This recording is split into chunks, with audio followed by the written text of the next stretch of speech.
universe. One is, for example, electric charge.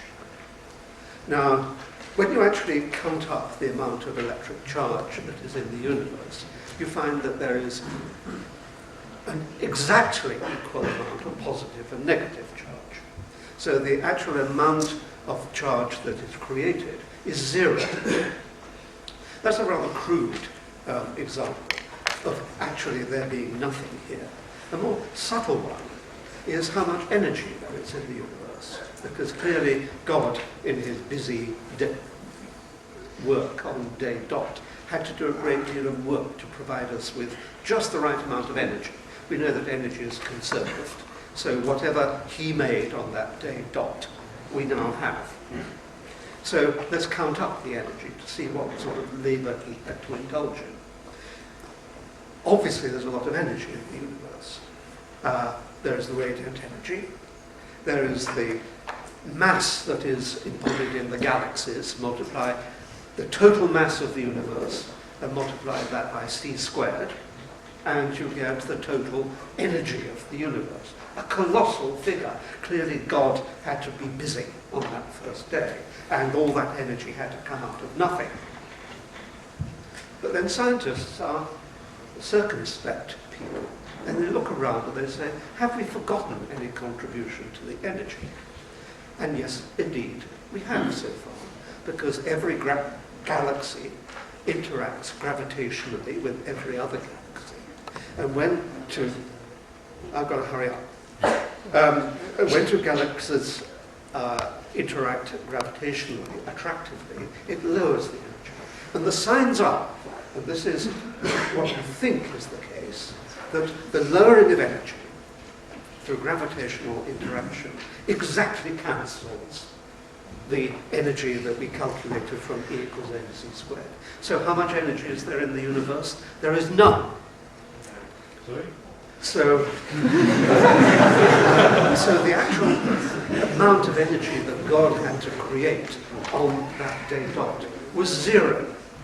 And as what science does is gradually whittle away the aspects of reality until nothing had to be done on the day of creation.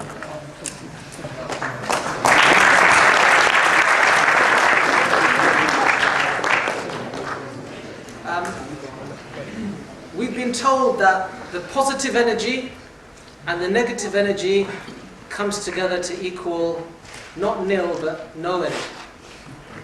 It's a bit like you owe me money.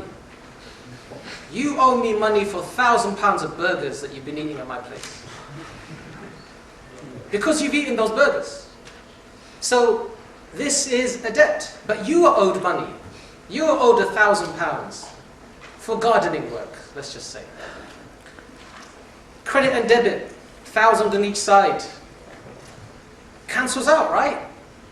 Cancels out. It means there's no money at the end of the day. But does that mean there were no burgers? Does that mean there was no gardening? Does that mean there were no £1,000 on this side, £1,000 on that side? The argument that there is no energy in the universe makes no sense, because Professor Atkins will eat dinner tonight, so he can have energy. People know there's energy, there's sun, there's light. I'm shaky, I'm hungry.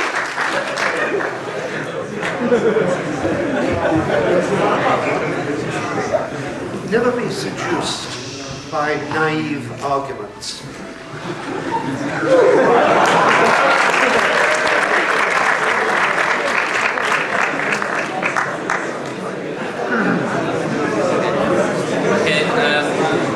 could do this all day, but we've got one final question from the theist side to the atheist side, and then we'll move on to the Q&A.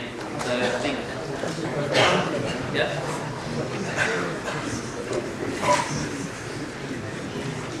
Okay. The right argument doesn't necessarily have to be a complicated one. Even though scientists and doctors like that would love to occupy an intellectual sphere which people don't have access to. My question is, when you approach things from a scientific basis, what ideas or concepts does that approach assume? What axioms and principles does it rest on? And can those axioms and principles be proved by science?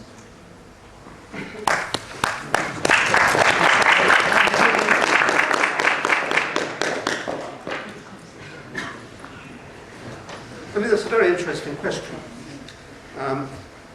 I think it boils down to causality. And in some deep sense, the role of mathematics in our ability to express physical laws. Where causality came from, I think, is really the deep question of the existence of the universe. Everything depends upon it. There are many people, of course, who think that the universe emerged by some kind of quantum phenomenon. I think that's nonsense, because when there was nothing, there were no laws. So somehow, the laws of nature, and in particular causality, had to emerge out of nothing without intervention. I certainly can't give a glib answer to that, but it is a question that science should attack. It's not a question that religion helps with, and science is on the track of understanding how a world can come into existence without intervention. I think it would be silly for me to pretend that I knew the answer to that. But science is all about optimism. And the optimism of science leads us to believe that in due course, with careful reasoning, using mathematics, and which is an extraordinary instrument of discovery, that in due course we will arrive there, and we will understand the nature of reality on this side of the grave. In contrast to religion's position, is that where we will understand it only when we are dead.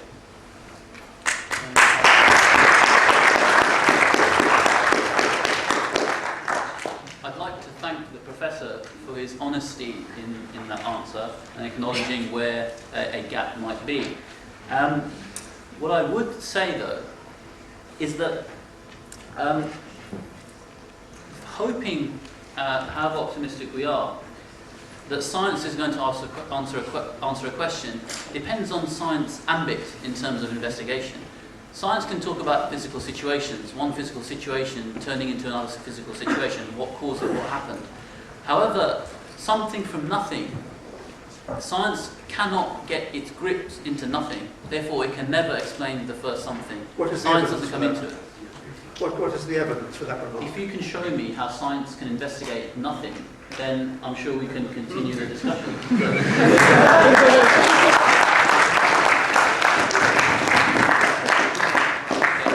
We're going to now move on to the question and answer section.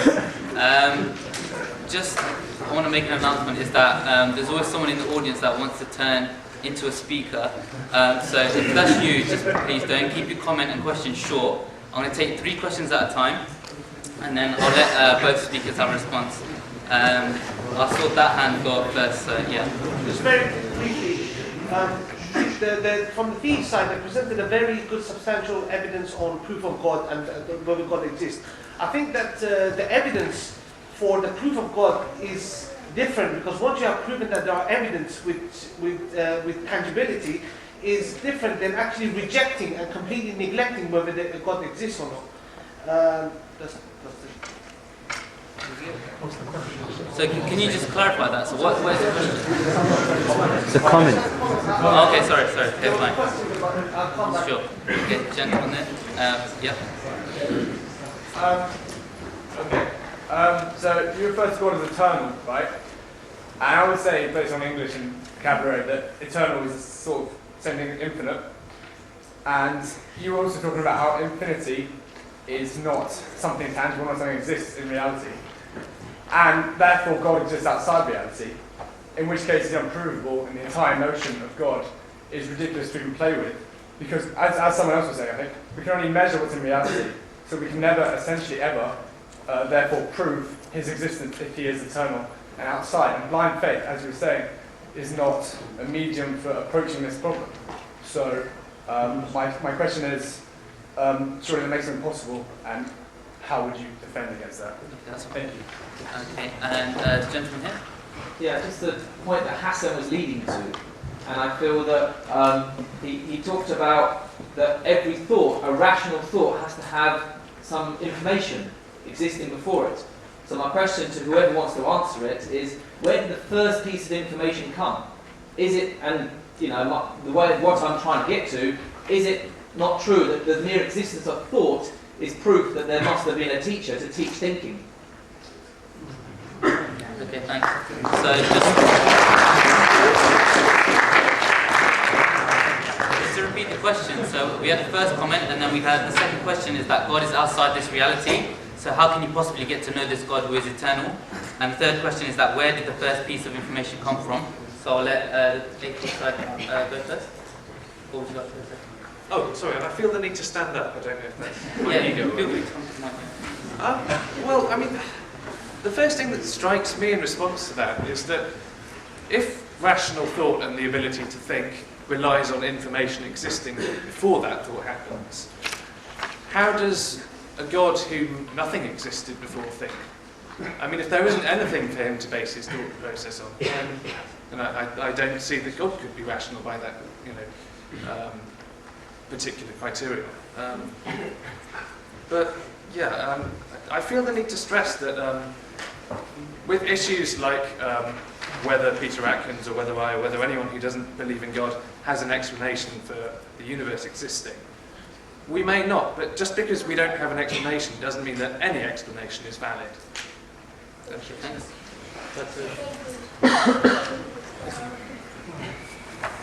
Okay. There was a comment which I'm not going to address, and there was a fantastic question which has a similarity to who created the creator. That's basically the question that comes up. So let me go back to Muhammad Omar's proof. His proof that he presented was that we do not exist at the end of an eternal series of events. You can't exist at the end of eternity. You can't have eternity before you, because that will continue forever and you won't be at the end of it. So we cannot go backwards forever. Therefore, there's a beginning. Now that device, whether you use the example of the library book, as he did, or an example that's often used of a sniper, where someone says that there's a sniper, but he can only fire when he gets an order to do so, and that order goes on for infinity. Will the sniper ever fire? If he has an infinite chain of people that have to give the yes before the sniper fires, the sniper will never fire because infinity will never end. That's the whole point. This is a device. It's a device to show you this reality is limited. And if this reality is limited and dependent, therefore it needs something to initiate it, something that is unlike it. That's the discussion that Muhammad Omar had, to give you the idea that this reality requires initiation, but we don't know what happens. We don't know what that thing is. We cannot give you details about it, because it's outside of our senses, whether science or rational. Therefore, it needs to tell us, but we do know this reality is limited, is dependent, is created. There's a creator. What that is, it needs to tell us. But that's the discussion. So who created the creator is a question that only goes back to, well, let's just extend that sniper. Let's just extend the library book example forever. But you can't. Eventually it ends. Eventually this reality is limited, dependent, finite, created. There's a creator. Sorry, can I quickly come back to this question here about